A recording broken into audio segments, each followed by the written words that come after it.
Navin Cedar at Starwood Towers, Medavakkam. Premium 3 BHLK homes at 7,999 per square feet. For more info, visit navins.in. இனிமே கண்ணை மூடிட்டு கடலை எண்ணெய் வாங்கலாம்.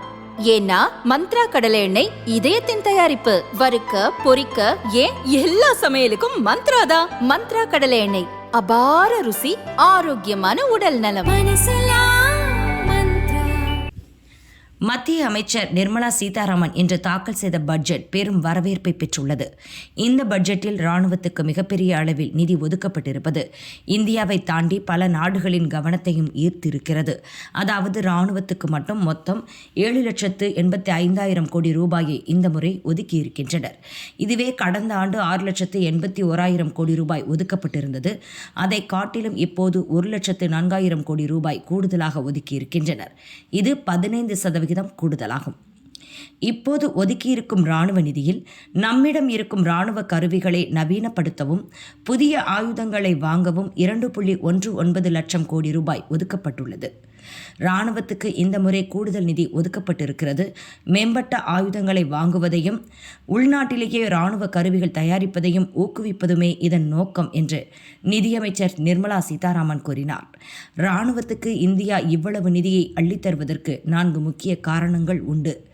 1. பாகிஸ்தான். கடந்த ஆண்டுதான் பஹல்காமில் பயங்கரவாதிகள் தாக்குதல் நடத்தினர்.